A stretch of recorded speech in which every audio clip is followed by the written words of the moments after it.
بسم الله. نبداو ان شاء الله هذه القناه هذه اللي غادي تكون مختصه في العلاقه ما بين المغرب والجزائر، اللي هي علاقه جد معقده وجد غامضه وغريبه الى حد ما. انا الاول باش ندير واحد التحليل عميق لهذه العلاقه الغريبه اللي كتربطنا مع الجزائر. هذا هو الموضوع ديال هذه القناه. المقدم نفسي عبد الحميد الفيكيكي، من مواليد مدينه وجده، الأصول من فيكيك. الوالدين ديالي زادو كبروا في فيكيك، وبالتالي المثل الشرقي كيقول لك أهل مكة أدرى بشعابها، يعني الناس اللي جاو في الحدود هما عندهم احتكاك أكثر بالجزائر والنظام الجزائري. وبالتالي كما غادي تلاحظوا في هذه الحلقة وخصوصا في الحلقات المقبلة، غادي تلاحظوا بأن أهل مكة حقا أدرى بشعابها، يعني هذوك الناس اللي جايين حدا الحدود هم كيعرفوا الجزائريين، كيعرفوا النظام الجزائري أكثر ما كيعرفوه المغاربة هنا في الداخل، وباللي عندنا هذوك الناس اللي في الحدود عندهم معلومات قيمة. وانا كنت كنتظر هاد المعلومات اللي عندي باش نسمعها شي نهار في شي قناة ولا ساعات عمر داكشي ما وقع، وبالتالي اضطريت ندير انا هاد القناة باش ندلي بالشهادات اللي عندي، وهي شهادات جد مهمة وكتعمر واحد الفراغ عندنا في المغرب، في فراغ إعلامي فيما يخص العلاقة بالجزائر. ناخذ غير واحد المثال بسيط يعني بلا ما نكتب. ناخذ مثلا حرب الرمال. حرب الرمال المغرب كيقول لك الجزائر هجموا علينا، الجزائر كيقول لك المغرب اللي هجم علينا. والجزائر دايره واحد البروباغندا كبيره بزاف حيت انهم مأثرين على الرأي العالمي، كيقول لك المغرب هو اللي هجم على الجزائر. بل أدهى من ذلك، يعني كاين بعض المغاربه كيعتقدوا نظرا لديك البروباغندا الجزائريه، بروباغندا ضخمه كتبدا من الرئيس ديالهم وانت هابط، يعني الرئيس ديالهم عمك تبون في اي لقاء، في اي اجتماع، في اي ندوه صحفيه ديما يقول لهم كنا في 63 كان ملمون الجراح ديالنا والمغرب هجم علينا، وكنا يلاه مازال كنعدوا الموتى ديالنا وكنداويو في الجراح ديالنا الى اخره. وفي المقابل هنا في المغرب ما كاينش شي بديل، ما كاينش شي معلومه ما كايناش، لدرجه ان اخر مره في شي فضائيه تكلموا على هذه القضيه، قناه المانيا دوتشي فيلي استدعات واحد المغربي واستدعات جزائري ولقاتهم. داك الجزائري كما العاده قال له اسيدي هانتوما غدارين في 63 هجمتوا علينا ودرتوا لنا ودرتوا لنا. داك المغربي عنده ضعف في المعلومه، ما عارف والو، فراغ في المعلومه هنا في المغرب. جعلو كيقول له ودي انا في 63 كنت مازال ما زدت وكذا، هضر معايا في الحاضر وهضر معايا في المستقبل وكذا. وهذا امر لا يقبله الخاطر. يمكنش حنا تعداو علينا ويرجعونا حنا اللي تعدينا عليهم. الا ما عندكمش المعلومه يا سيدي حنا نعطيكم المعلومه. غادي ماشي في هذه الحلقه بطبيعه الحال، لان هذيك حلقه 63 خصها حلقه بوحدها. حنا دابا غادي هذه القناه دارت لهذا الشيء باش داك الكذب والاوهام والمغالطات وداك الشيء نضربوه بالجدر ديالو نحيدوه صافي، ترجع الامور واضحه وتكون هذه القناه ان شاء الله ذات مصداقيه يستافدوا منها المغاربه، وكذلك الاحرار ديال الجزائر اللي باغي كيقلبوا على الحقيقه، كيقلبوش على الهوى ديالهم، يعني كيقلب على الحق فين هو. نضروا واحد النظره العلاقه ما بين المغرب والجزائر. كما كتعرفوا علاقه معقده مبهمه غامضه غريبه للغايه كما غادي نشوفوا بعد قليل. العلاقه هذه كتتسم بالعداء والكراهيه وعدم التفاهم المطلق، واحد كيقول لك هاك الاخر يقول لك هاك. غادي نشوفوا هذا الشيء. ناخذ مثلا في التاريخ الحديث، نشوفوا مثلا امريكا واليابان. الحرب العالميه الثانيه وقعت بيناتهم واحد الحرب ضاريه. ناخذ غير 3 المدن فقط. هيروشيما ضربوها بقنبله نوويه قتلت 100,000 نسمه في المدى القصير والطويل. ناغاساكي 80,000 سنه قنبله حتى يضربوها بقنبله نوويه. وكذلك طوكيو ضربوها بالقنابل الحارقه ماتوا فيها 100,000 نسمه محروقين. ومن بعدها بوقت قصير جدا تسوت العلاقه ما بين اليابان وامريكا، رجعوا بحال الاصحاب بحال الخوت، كيتعاملوا تجاريا كيتعاملوا سياسيا ثقافيا وكل ما تريد. ربما يجي واحد من الكابران يقول لك لا سيدي راه امريكان كتستعمر الشابون وضغطات عليه باش يسوي العلاقات ديالو معها. علاش كنذكر هذا الشيء؟ لان الجزائر قاطعين العلاقات مع المغرب برا وبحرا وجوا. كيقول لك زعما لا رجعه ماشي مشكل. الى كيعتقدوا بان اليابان ضغط عليها امريكا باش سواو العلاقات، ناخذوا حنا جيراننا الاوروبيين وننظروا واحد النظره في الماضي القريب. الاوروبيين كلشي كيفرقهم، يعني نبداو باللغات، كل دوله باللغه ديالها، فرنسي يهضر الفرنساويه، الاسبانيونيه، الطاليانيه، البرتغاليه، الالماني يهضر الالمانيه، الهنغاريه، وحديت ولا حرج، الكرواتيه، كل دوله بلغتها. دونك اللغه كتفرقهم. ثقافات مختلفه، ما عندهمش نفس الثقافه، كاين الجنوب والشمال، كلها اسكندناف، اللاتينيين وهكذا، ولا السلاف وزيد الاخرين سميتها لي زونغلو ساكسون الى اخره. دونك الاعراق جد مختلفه، ثقافات جد مختلفه، الاعتقادات كذلك. اش وقع بيناتهم في القرن العشرين؟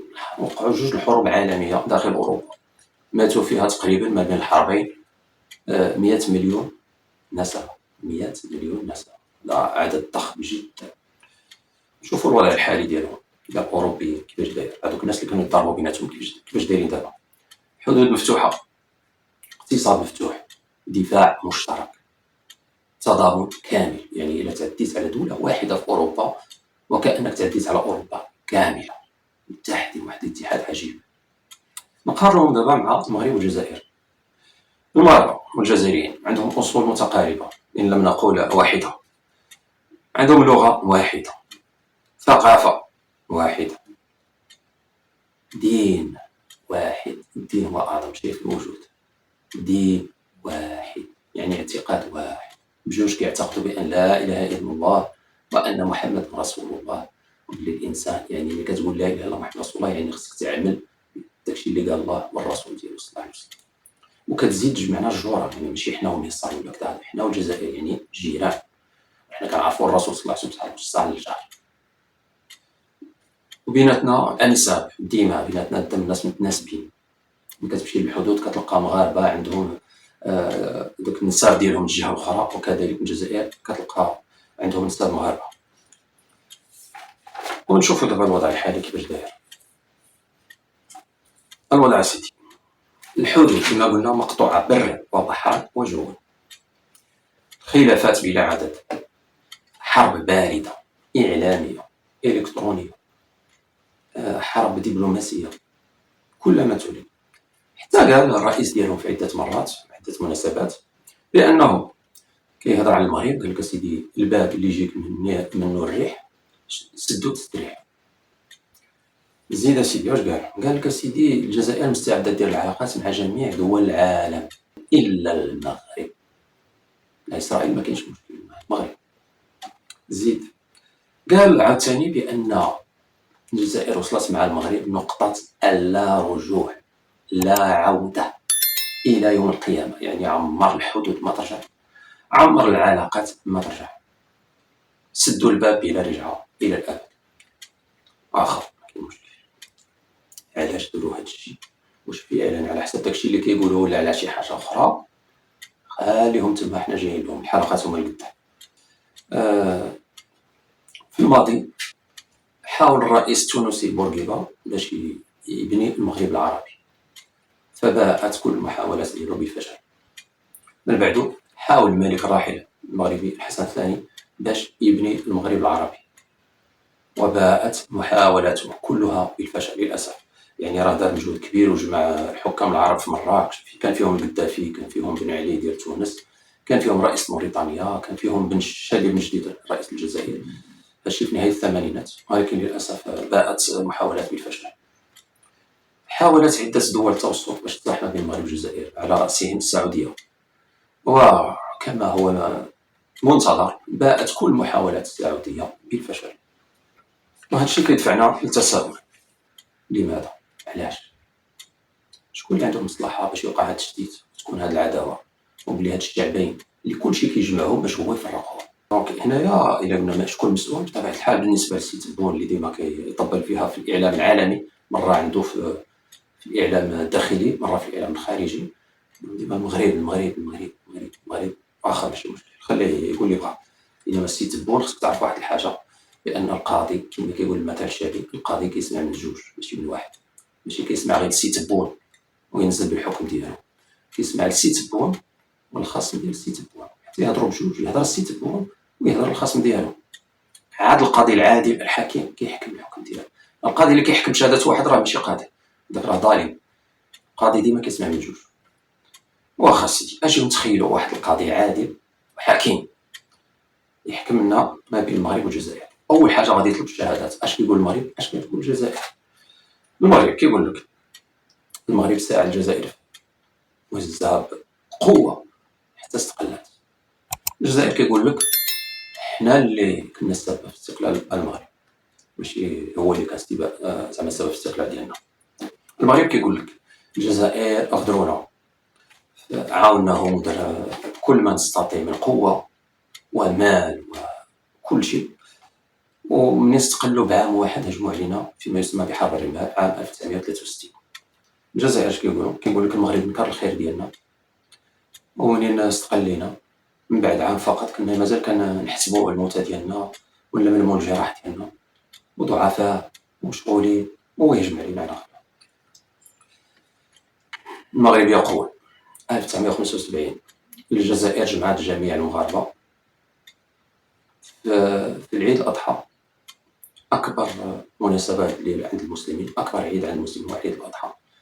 جمعوهم في العيد الأضحى، وهذا راه عندها معنى، ماشي في نهار آخر، في العيد الأضحى، يعني حتى وجدوا الحوالة ديالهم وكذا، جاو جمعوهم صيفطوهم بالثياب اللي لابسين، وبعضهم اللي دخلوا عليهم في الليل صيفطوهم بالبيجامات ديالهم. ممنوع منعا كليا باش تبدل البيجامات اللي تزوجك، قال لك اللي راك لابس على ظهرك لا تخرج بها. هزوهم في الكاميونات بحال الغنم وجابوهم الحدود ورماهم. الجزائر كيقول لك اسيدي لا، حنا هذاك الشيء درناه ردة فعل على ما قام به المغرب عام 73، حيث انه جمع جميع الجزائريين وطردهم ونهبهم جميع الممتلكات ديالهم. واخا المغرب كيقول الجزائر تريد تقسيم المغرب، الجزائر تقول المغرب يريد تقسيم الجزائر. المغرب كيتهم الجزائر بسرقة كل ما هو مغربي من تراث، موسيقى، زخرفة، طبخ، صناعة نحاس، صناعة الفخار، الخياطة، كل شيء. الجزائر كيقول لك بلي المغرب كيسرق التراث الجزائري، الموسيقى الجزائرية، الزخرفة الجزائرية، الطبخ، صناعة النحاس، صناعة الفخار، الخياطة إلى آخره. المغرب كيقول لك الجزائر كتسرق لنا التاريخ ديالنا، الإنجازات المغرب في التاريخ، داكشي الأمم اللي مضت كيقول لك ديال الجزائر ماشي ديال المغرب. يعني والجزائر كتقول لك نفس الشيء، كتقول المغرب كيسرق لنا التاريخ ديالنا، داكشي اللي نجزنا حنا في التاريخ ديالنا المغرب كيديه لنا، كيزور التاريخ ويكتبوا على نفسه.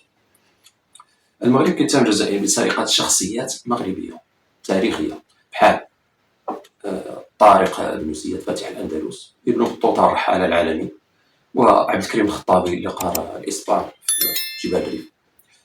والجزائر كيقول لك المغرب كيسرق شخصيات تاريخية جزائرية بحال طارق بن زياد فاتح الأندلس، بحال عبد الكريم الخطابي قاهر الإسبان، بحال ابن بطوطة الرحالة العالمي. المغرب كيقول لك فرنسا اقتطعت أجزاء من شرق المغرب وعطاتهم الجزائر، اللي هما من بعد الاستقلال ما وفوش بالعهود اللي كانوا عاطين المغرب باش يردوا له الأراضي ديالو، وهبطوا عليها قالوا هذيك جزائرية ما عمرها ما طاشت. الجزائر كتقول لك المغرب السيدي فرنسا اقتطعت أجزاء من غرب الجزائر وعطاتهم المغرب. اش كيقصدوا كاع شرق المغرب، يعني السعيدية، راس الماء، أحفير، بني درار، وجدة، قرسيف، تندرارة، بوعرفة، فيقي، عين بن مطهر، كاع شرق المغرب كله. قال لك اسيدي فرنسا قطعته الجزائر وعطاتو المغرب، والمغرب من بعد الاستقلال ديالو رفض انه يردو الجزائر. نوقفوا عندنا لان كاين بزاف ديال الاتهامات العكسيه، يعني واحد كيقول لك هاك الاخر يقول لك هاك، هادشي غريب للغايه.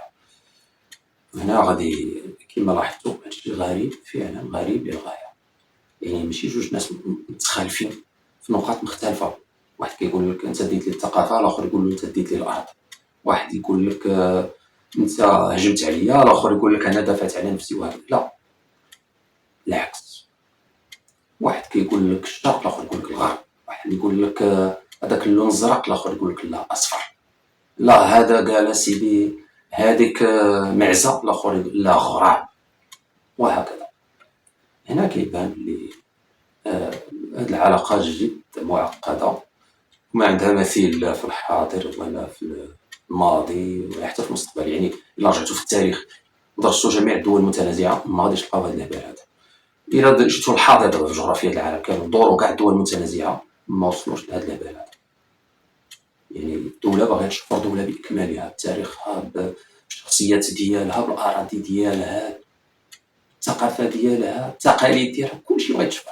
بغات دولة أخرى تشفر هداك الشيء. أنا راه باين لي واحد في الاثنين راه كيلعب، حنا جايين ماشي مشكل.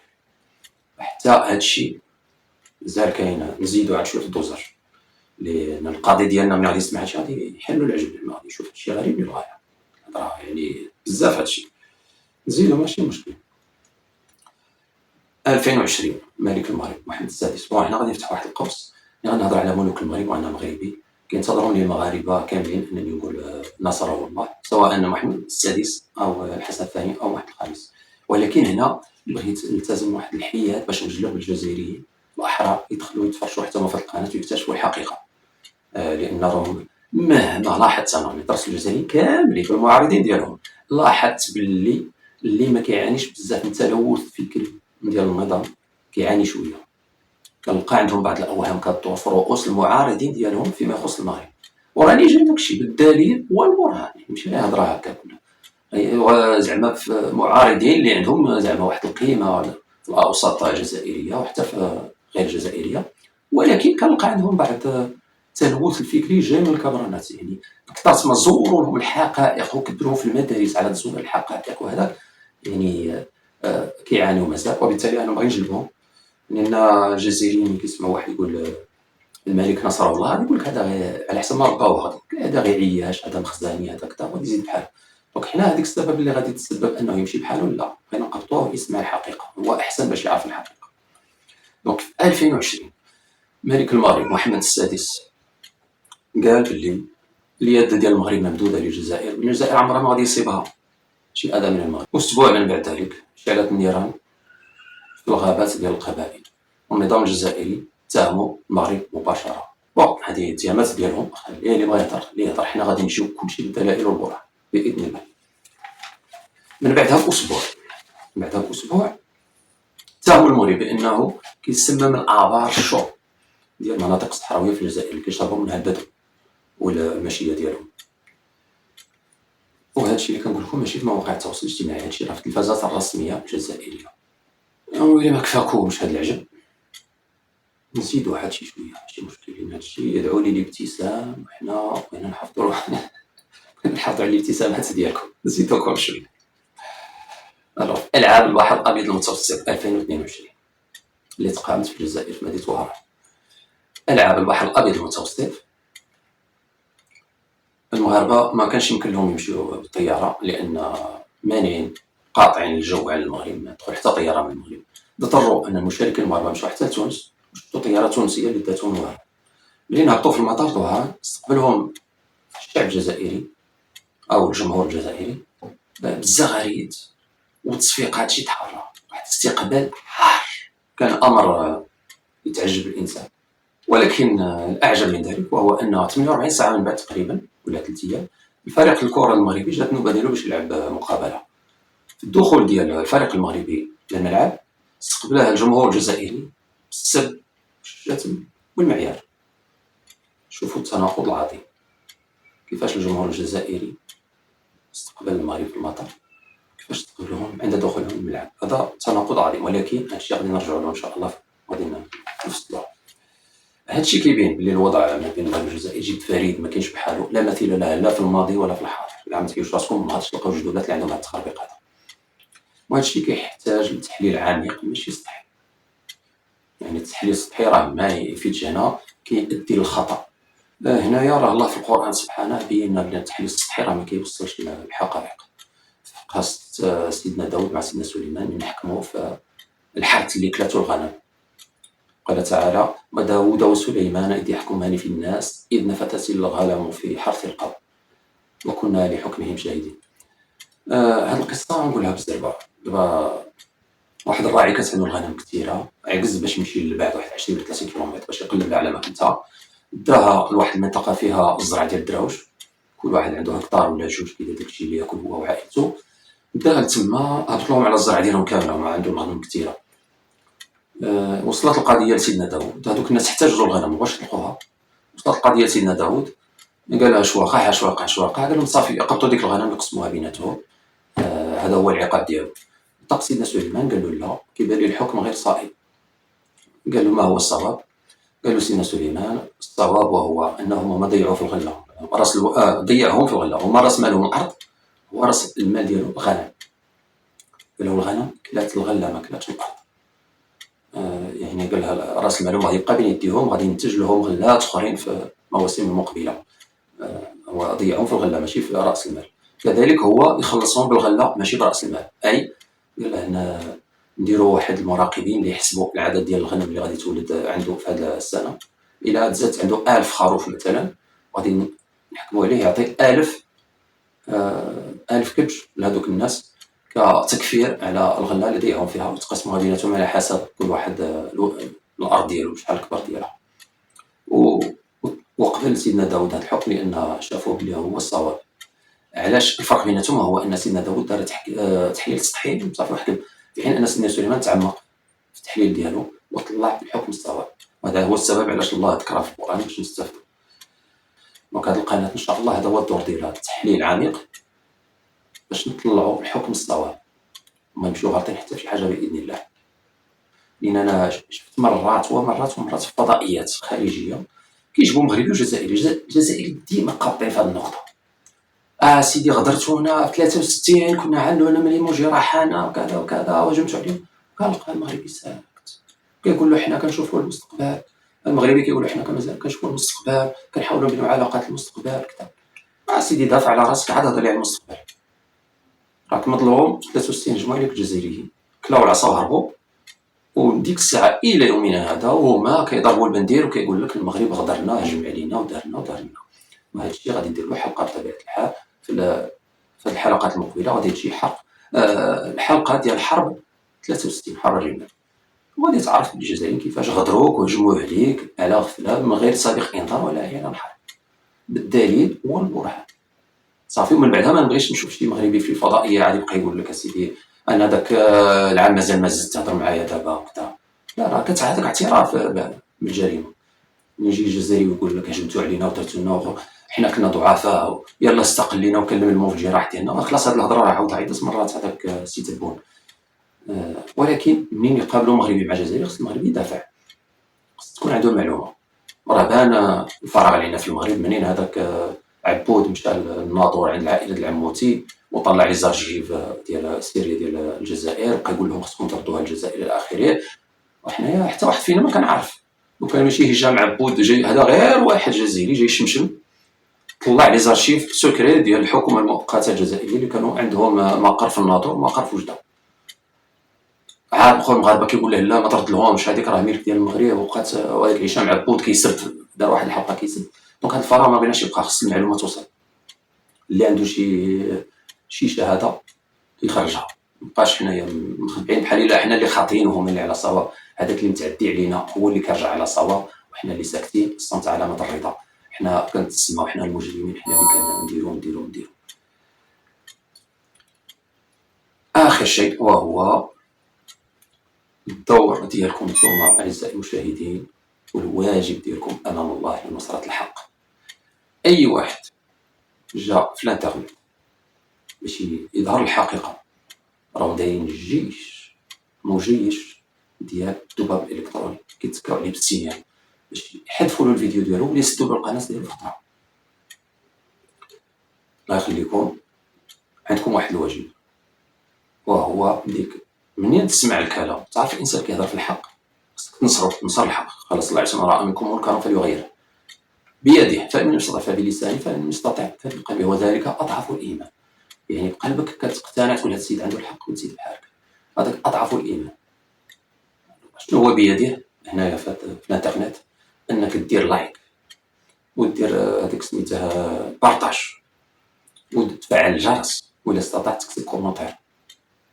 علاش؟ لان دوك الخوارزميات ديال يوتيوب ولا ديال الاخرين للاسف عندك تيك توك فيسبوك انستغرام الاخرين عندهم خوارزميات بليده غبيه كيستغلوها الكبرانات في الذباب الالكتروني باش اي واحد قال شي حاجه كيفتحوا طاق السينيال كيطيروا له الفيديو. وربما القناه كلها ديال خصوصا في تيك توك القناه كلها كطيح.